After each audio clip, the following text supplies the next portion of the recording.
ಇತ್ತೀಚೆಗಷ್ಟೇ ಸ್ಯಾಂಡಲ್‌ವುಡ್‌ನಲ್ಲಿ WTC ಉತ್ಸವ ಅನ್ನೋ ಟೂರ್ನಮೆಂಟ್ ಸಕ್ಸಸ್‌ಫುಲ್ ಆಗಿ ನಡೆದಿತ್ತು. ಸೊ, ಈ ಉತ್ಸವದಲ್ಲಿ ಮಹಿಳಾ ಕಲಾವಿದರು ಭಾಗಿಯಾಗಿದ್ದರು ಪ್ಲೇಯರ್ಸ್‌ಗಳಾಗಿ. ಸೊ, ಆ ಒಂದು ಪ್ಲೇಯರ್ಸ್‌ಗಳಿಗೆ ಕೆಲವೊಬ್ಬರಿಗೆ ಏನು ಭದ್ರತೆ ಲೋಪ ಆಗಿದೆ, ಸರಿಯಾಗಿ ಭದ್ರತೆ ಕೊಟ್ಟಿಲ್ಲ ಅನ್ನೋ ಒಂದು ನೋವನ್ನು ಇದೇ ಒಂದು ಉತ್ಸವ ಪ್ಲೇಯರ್ ಆಗಿ ಭಾಗಿಯಾಗಿದ್ದ ಮಂಥನ ಅವರು ತಮ್ಮ ನೋವನ್ನು ತೋಡ್ಕೊಂಡಿರುವಂಥದ್ದು ಸಾಮಾಜಿಕ ಜಾಲತಾಣದಲ್ಲಿ. ಸೊ, ಈಗ ಅವರು ಒಂದಷ್ಟು ವಿಚಾರಗಳ ಬಗ್ಗೆ ಮಾತನಾಡೋದಕ್ಕೆ ನಮಗೆ ಸಿಕ್ಕಿರುವಂಥದ್ದು. ಸೊ, ಅವ್ರನ್ನ ಮಾತನಾಡ್ಸೋಣ, ಅವ್ರು ಏನು ಹೇಳ್ತಾರೆ ಅಂತ ಹೇಳ್ಬಿಟ್ಟು. ಮೇಡಮ್, ಸೋಷಿಯಲ್ ಮೀಡಿಯಾದಲ್ಲಿ ನೀವು ಹಾಕಿರುವಂಥ ಒಂದಷ್ಟು ವೀಡಿಯೋಗಳನ್ನ ನೋಡಿದ್ವಿ. ಸೊ, ಅಫ್ಕೋರ್ಸ್ ಏನಾದರೂ ನಾವು ಒಂದು ಟೂರ್ನಮೆಂಟಲ್ಲಿ ಭಾಗ್ಯ ಆದಾಗ ಸೊ ರೀಚ್ ಆದ್ರ ಅನ್ನೋ ಒಂದು ಕೇಳಬೇಕು ಅನ್ನೋ ಕನ್ಸರ್ನ್ ಇರಲೇಬೇಕು ಅನ್ನೋವಂಥದ್ದು ಎಲ್ಲರೂ ಎಕ್ಸ್ಪೆಕ್ಟ್ ಮಾಡುವಂಥದ್ದು. ಅದನ್ನೇ ನೀವು ಕೂಡ ಎಕ್ಸ್ಪೆಕ್ಟ್ ಮಾಡಿದ್ದೀರಾ. ಸೊ, ಇದಾದ ನಂತರ ಏನೆಲ್ಲ ಆಯಿತು, ನೀವು ನಿಮ್ಮ ನೋವನ್ನು ಸೋಷಿಯಲ್ ಮೀಡಿಯಾದಲ್ಲಿ ತೋಡ್ಕೊಂಡ ನಂತರ, ಜೊತೆಗೆ ಈ ಒಂದು ಇನ್ಸಿಡೆಂಟ್ ನಿಮಗೇನು ಕಾರ್ ಆಕ್ಸಿಡೆಂಟ್ ಆಯಿತು ಅದು ಯಾವತ್ತಾಗಿದ್ದು, ಸೊ ಅದರ ಆದ ನಂತರ ಏನೆಲ್ಲ ಘಟನೆ ನಡೀತು ಅನ್ನೋದನ್ನು ವಿವರಿಸ್ಬೋದಾ ಅಂತ. ಮೇಡಮ್, ಇದು ನಮ್ಮದು ಟೂರ್ನಮೆಂಟ್ ಬಂದುಬಿಟ್ಟು ಇದರಲ್ಲಿ ಕೋರಮಂಗಲ ಇಂಡೋರ್ ಸ್ಟೇಡಿಯಮಲ್ಲಿ ಆಗಿದ್ದು. ಸೊ ಅವತ್ತು ಬಂದು ಫ್ರೈಡೇ ಇದು ಥ್ರೋಬಾಲ್ ಇತ್ತು. ಥ್ರೋಬಾಲ್ ಮುಗಿಸ್ಕೊಂಡು ನಾನು ಮನೆಗೆ ಹೋಗೋವಾಗ ಅಂದರೆ ಗೇಟಲ್ಲೇ ಒಂದು 3 ಜನ ಇರ್ತಾರೆ. ಸೊ ಅವರು ಕ್ಯಾಬ್ ಬುಕ್ ಮಾಡಿರ್ತಾರೆ. ನಾನು ಕೇಳ್ತಾರೆ ಯಾವ ಏರಿಯಾ ನೀವು ಅಂತ. ನಾನು ಹೇಳ್ತೀನಿ ಅವ್ರಿಗೆ ನಾನು ನಾಗರಬಾವಿಲಿ ಸ್ಟೇ ಆಗ್ತಾರೆ. ಸೊ ಅವ್ರು ನಾಗರಬಾವಿ ಅಂದಿದ್ದ ಕೂಡಲೇ ಅವರು ಕ್ಯಾನ್ಸಲ್ ಮಾಡ್ಕೊಂಡು ನಾವು ಅಲ್ಲೇ ಇರೋದು ಅಂತ ನನ್ನ ಜೊತೆಗೆ ಬರ್ತಾರೆ. ಸೊ ನಾನು ಅಲ್ಲಿಂದ ಬಂದಾಗ ನನಗೊಂದು ಕಾಲ್ ಬರುತ್ತೆ. ನಾನು ಕಾಲಲ್ಲಿ ಮಾತಾಡ್ತೀನಿ. ಇದು ಲೈಕ್ ನನ್ನ ಫ್ರೆಂಡು ಪಾರ್ಟಿಗೆ ಎಲ್ಲೋ ಇನ್ವೈಟ್ ಮಾಡ್ತಾರೆ. ನಾನು ಹೇಳ್ತೀನಿ ಇಲ್ಲಪ್ಪ ನಾನು ಬರೋಕ್ಕಾಗಲ್ಲ, ನಾನು ಟೂರ್ನಮೆಂಟ್ ಮುಗಿಸ್ಕೊಂಡು ಮನೆಗೆ ಹೋಗ್ತಾ ಇರೋದ್ರಿಂದ ಅಂತ ಅಂದ್ಬಿಟ್ಟು ಎಕ್ಸಾಕ್ಟ್ಲಿ 46 ಸೆಕೆಂಡ್ ನಾನು ಮಾತಾಡಿರೋದು. ನನ್ನ ಮೇಲೆ ಅಲಿಗೇಷನ್ ಒಂದು ಬಂದಿರೋದೇನು ಅಂದರೆ ಇವ್ರು ಕಾಲಲ್ಲಿ ಮಾತಾಡ್ಕೊಂಡು ಗಾಡಿ ಓಡಿಸ್ತಾ ಇದ್ರು ಅಂತ. ಸತ್ಯವಾಗ್ಲೂ ನಾನು ಗಾಡಿ ಓಡಿಸ್ತಾ ಇರಲಿಲ್ಲ ಮೇಡಮ್. ಫೋನಲ್ಲಿ ಮಾತಾಡ್ಕೊಂಡು ಗಾಡಿ ಓಡಿಸ್ತಾ ಇರಲಿಲ್ಲ. ಆಮೇಲೆ ನಮ್ಮ ಅಮ್ಮಂಗೆ ಒಂದು ಫೋನ್ ಮಾಡ್ತೀನಿ, 56 second, if you want I have ಇದು ಸ್ಕ್ರೀನ್ ಶಾಟ್ಸ್ ಎವ್ರಿಥಿಂಗ್, ಡೇಟ್ ಸಮೇತ ಟೈಮ್ ಸಮೇತ ಸಿಗುತ್ತೆ. ಸೊ ಅದು ಇಷ್ಟ ಆಗಿದೆ ಮೇಡಮ್. ಅಲ್ಲಿಂದ ನಾನು ಇದಕ್ಕೆ ವಿಲ್ಸನ್ ಗಾರ್ಡನ್ ಹತ್ರ ಕ್ರಾಸ್ ಮಾಡ್ತಾ ಇರೋ ಟೈಮಲ್ಲಿ ಒಂದು ಇದು ಕ್ಯಾಬ್ ಬಂದುಬಿಟ್ಟು ನನ್ನ ಗಾಡಿಗೆ ಹಿಟ್ ಮಾಡುತ್ತೆ. ಸೊ ನಾನು ಕಂಪ್ಲೀಟಾಗಿ ಇವಾಗ ನನ್ನ ಕಡೆಯಿಂದ ಮಿಸ್ಟೇಕ್ ಆಗಿದ್ದರೆ ಮುಂದೆಗಡೆ ಅಥವಾ ಮಧ್ಯಕ್ಕೆ ಟಚ್ ಆಗಬೇಕಾಗಿತ್ತು. ಕಂಪ್ಲೀಟ್ ಹಿಂದೆ ಬಂಪರ್ಗೆ ಟಚ್ ಆಗಿರೋ ಕಾರಣ ಮಿಸ್ಟೇಕ್ ಅವ್ರದ್ದೇನೆ. ಸೊ ಹಾಗಾಗಿ ನನ್ನ ಗಾಡಿ ಆಕ್ಸಿಡೆಂಟ್ ಆಯಿತು. ಆಕ್ಸಿಡೆಂಟ್ ಆದಾಗ ಸ್ಟ್ರೇಟಾಗಿ ಹೋಗ್ತಿದ್ದಿದ್ದು ಗಾಡಿ ಟರ್ನ್ ಮಾಡಿ ನಿಂತ್ಕೊಳ್ಳುತ್ತೆ ಮೇಡಮ್. ಟರ್ನ್ ಮಾಡಿ ನಿಂತ್ಕೊಳ್ಳುತ್ತೆ. ಒಳಗಡೆ ಇರೋ ಎಲ್ಲ ಹೆಣ್ಮಕ್ಳಿಗೂ, ಅಂದರೆ ನಮ್ಮ ಸ್ಕಿನ್ ತುಂಬ ಸೆನ್ಸಿಟಿವ್ ಇರೋ ಕಾರಣ ಎಲ್ಲರಿಗೂ ಗಾಡಿ ಅಲ್ಗಾಡಿರೋ ಕಾರಣ ಎಲ್ಲರಿಗೂ ಮೈನರಾಗಿ ಏಟಾಗಿದೆ. ಮೇಜರಾಗಿ ಯಾರಿಗೂ ಓಪನ್ ಇಂಜುರಿ ಆಗಿಲ್ಲ. So why am using this belt ಅಂದರೆ ಯಾರೂ ನನ್ನ ಕೈನ ಟಚ್ ಮಾಡಬಾರ್ದು ಅನ್ನೋ ಕಾರಣಕ್ಕೆ. ಆ್ಯಂಡ್ ನನಗೆ ಡಿಸ್ಲೊಕೇಟು ಆಗಿಲ್ಲ, ಕೈ ಫ್ರ್ಯಾಕ್ಚರೂ ಆಗಿಲ್ಲ. ಓಕೆನಾ? So this is the thing. ಅಲ್ಲಿಂದ ನಾವು ಹಾಸ್ಪಿಟಲ್ಗೆ ಹೋಗ್ತೀವಿ. ಅಲ್ಲಿ ನಮಗೆಲ್ರಿಗೂ ಟ್ರೀಟ್ಮೆಂಟ್ ಆಗುತ್ತೆ. ಟ್ರೀಟ್ಮೆಂಟ್ ಬಿಲ್ನ ನಾನೇ ಪೇ ಮಾಡಿದ್ದೀನಿ.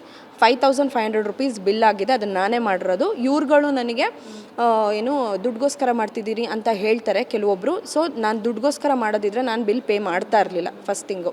ಸೊ ನಾನು ಬಿಲ್ ಪೇ ಮಾಡಿದ್ದೀನಿ. ಬಿಲ್ ಪೇ ಮಾಡಿ ಟ್ರೀಟ್ಮೆಂಟ್ ಆದಮೇಲೆ ಐ ಕೇಮ್ ಬ್ಯಾಕ್ ದೇರ್. ಅಲ್ಲಿಂದ ಪೊಲೀಸ್ ಸ್ಟೇಷನ್ಗೆ ಹೋದ್ವಿ. ಜರ್ಸಿ ಹಾಕ್ಕೊಂಡೆ ನಾನು ಪೊಲೀಸ್ ಸ್ಟೇಷನ್ಗೆ ಹೋಗಿದ್ದಿದ್ದು. ಕೆಲವೊಬ್ಬರು ನೀವು ಕುಡ್ದು ಗಾಡಿ ಓಡಿಸ್ತಾ ಇದ್ರಿ ಅಂತಲೂ ಅಲಿಗೇಷನ್ ಬಂದಿದೆ. ಸೊ ಕುಡ್ದು ಗಾಡಿ ಓಡಿಸ್ತಾ ಇದ್ದರೆ ಪೊಲೀಸವರು ನಮ್ಮನ್ನು ಹೋಗಿದ ತಕ್ಷಣ ಫೈಂಡ್ ಔಟ್ ಮಾಡ್ತಾರೆ, ಕಂಪ್ಲೇಂಟ್ ತೊಗೊಳೋದಿಲ್ಲ. ಆ್ಯಂಡ್ ನಾನು ಜರ್ಸಿಯಲ್ಲೇ ಹೋಗಿರೋದು. ವಿಲ್ಸನ್ ಗಾರ್ಡನ್ ಪೊಲೀಸ್ ಸ್ಟೇಷನಲ್ಲಿ ಕ್ಯಾಮ್ರಾಗಳು ಎಲ್ಲ ಕಡೆನೂ ಫಿಟ್ ಆಗಿದೆ. ಅವ್ರು ಬೇಕಾದರೆ ಹೋಗಿ ಅದನ್ನು ತೆಗೆಸ್ಕೊಂಡು ನೋಡ್ಕೋಬೋದು. ಸೊ ಕಂಪ್ಲೇಂಟ್ ಕೊಟ್ಟು ನಾನು ಬಂದ ಮೇಲೆ ನನ್ನ ಗಾಡಿಗೆ ತುಂಬ ಮೇಜರಾಗಿ ಡ್ಯಾಮೇಜ್ ಆಗಿರೋದು. ಆ ಹುಡುಗಿರಿಗೆ ಏನಾಗಿದೆ ಅಂದರೆ ನೋಡಿ ಮೇಡಮ್, ಜೀವ ಎಲ್ರೋದು ಒಂದೇ. ಅವರಿಗೆ ಸಿಟಿ ಸ್ಕ್ಯಾನ್ ಕೊಟ್ಟಿದ್ದಾರಂತೆ. ನಾನು ಕೇಳಿದೆ ಅವ್ರಿಗೆ ಬೇಕಾದ್ರೆ ಟ್ರೀಟ್ಮೆಂಟ್ ಕೊಡಿಸ್ಲಾ ಅಂತ. ಆ ಹುಡುಗಿ ಹೇಳಿದ್ರು ನೀವ್ಯಾಕೆ ಕೊಡಿಸ್ತೀರಾ, ಏಟಾಗಿರೋದು ನಮಗೆ, ನಾವು ತೋರಿಸ್ಕೋತೀವಿ ಅಂತ ಹೇಳಿದ್ರು. ಸಿಟಿ ಸ್ಕ್ಯಾನ್ ಮಾಡಿಸ್ಕೊಂಡಿದ್ದಾರಂತೆ. They both are doing good. ಒಂದು ಹುಡುಗಿಗೆ ಏನೂ ಆಗಿರಲಿಲ್ಲ, ಅವ್ರಿಗೇನೋ ಥೈಸಲ್ಲಿ ಪೇನ್ ಆಗ್ತಿದೆ ಅಂದರು. She is also fine. So ಇನ್ನೊಂದು ವಿಷಯ ಏನು ಅಂತಂದರೆ, ನನ್ನ ಗಾಡಿಗೆ ತುಂಬ ಮೇಜರಾಗಿ ಆಕ್ಸಿಡೆಂಟ್ ಆಗಿರೋ ಕಾರಣ ಲಾಸ್ ನನಗೆ ಜಾಸ್ತಿ ಆಗಿರೋದು. ಸೊ ನನ್ನ ಒಂದು ಇಂಟೆನ್ಷನ್ ಏನಾಗಿತ್ತು ಅಂದರೆ, ನಾನು ಆಕ್ಸಿಡೆಂಟ್ ಆಗಿದ ತಕ್ಷಣ ನಮ್ಮ ಗ್ರೂಪ್ಗೆ ವಿಡಿಯೋ ಹಾಕ್ತೀನಿ. ವಿಡಿಯೋ ಹಾಕಿದ್ಮೇಲೆ ಪ್ರತಿಯೊಬ್ಬರು ಅದನ್ನು ನೋಡ್ತಾರೆ, ಬಟ್ ಯಾರೊಬ್ಬರು ರಿಯಾಕ್ಟ್ ಮಾಡಲ್ಲ.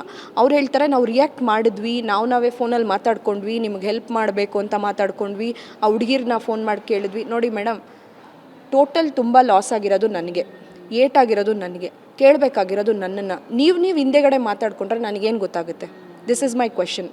ಓಕೆನಾ? ಅವರು ಮಾತಾಡಿದಾರಂತೆ. ಆಮೇಲೆ ನನಗೇನಾಯಿತು, ಯಾರೂ ಕೇಳದೆ ಇರೋ ಕಾರಣ ನನಗೆ ಹರ್ಟ್ ಆಗಿದ್ದಕ್ಕೆ ನಾನು ಇನ್ಸ್ಟಾಗ್ರಾಮಲ್ಲಿ ಲೈವ್ ಹೋಗಿ ಮಾತಾಡಿದೆ. ಏನಕ್ಕೆ? This is not to create any nuisance or drama. ಒಂದು ಆರ್ಟಿಸ್ಟಿಗೆ ಮತ್ತು ಒಂದು ಪ್ಲೇಯರ್ಸ್ಗೆ ಅವೇರ್ನೆಸ್ ಇರಲಿ ಅನ್ನೋ ಕಾರಣಕ್ಕೆ I went live and I spoke. ನಾನು ಲೈವ್ಗೆ ಹೋಗಿ ಮಾತಾಡಿದ ತಕ್ಷಣ ನನಗೆ ಒಂದು ಕಾಲ್ ಬರುತ್ತೆ, ಬ್ಯಾಕ್ ಟು ಬ್ಯಾಕ್ ಕಾಲ್ ಬರುತ್ತೆ.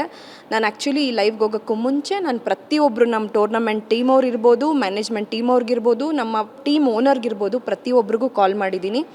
ನನಗೆ ಏನಾಗಿದೆ ಅಂತ ಹೇಳ್ಕೊಳಕ್ಕೆ ಕಾಲ್ ಮಾಡಿದ್ದೀನಿ. ಅವ್ರ ಕಡೆಯಿಂದ ನನಗೆ ಬೇಕಾಗಿದ್ದು ಒಂದೇ ಮಾರಲ್ ಸಪೋರ್ಟ್. ಓಕೆನಾ, ಒಂದು ಮಾರಲ್ ಸಪೋರ್ಟು, ನಾವಿದ್ದೀವಿ, ಡೋಂಟ್ ವರಿ, ಏನಾಗುತ್ತೆ ನೋಡ್ಕೊಳ್ಳೋಣ ಅನ್ನೋ ಒಂದು ಮಾತು ಹೇಳಬೇಕಿತ್ತು. ಅಟ್ಲೀಸ್ಟು ನಾನು ನಿನ್ನ ಪ್ಲೇಯರು, ನಿಮ್ಮದೇ ಟೀಮ್ಗೆ ಆಡ್ತಾ ಇದ್ದೀನಿ, ನನ್ನ ಡೆಡಿಕೇಶನ್ ಬೇಕು, ನನ್ನ ಟೈಮ್ ಬೇಕು, ನಾನು ನಿಮಗೆ ಬಂದು ನನ್ನ ಒಂದು ಕಂಪ್ಲೀಟ್ ಎನರ್ಜಿ ಕೊಟ್ಟು ನಿಮ್ಗೆ ಟೀಮ್ಗೆ ಆಡಬೇಕು, ಟೀಮ್ನ ವಿನ್ ಮಾಡಿಸ್ಬೇಕು ಅಂದರೆ ನನ್ನ ಪ್ರಾಣಕ್ಕೆ ನಿಮ್ಮ ಹತ್ರ ಏನು ಬೆಲೆ ಇದೆ? ನನಗಿವಾಗ ಏಟಾಗಿದೆ ಅಂದಾಗ ನೀವು ಯಾರು ಒಬ್ಬರು ಯಾಕೆ ವಾಯ್ಸ್ ರೈಸ್ ಮಾಡ್ತಾ ಇಲ್ಲ? This is my question.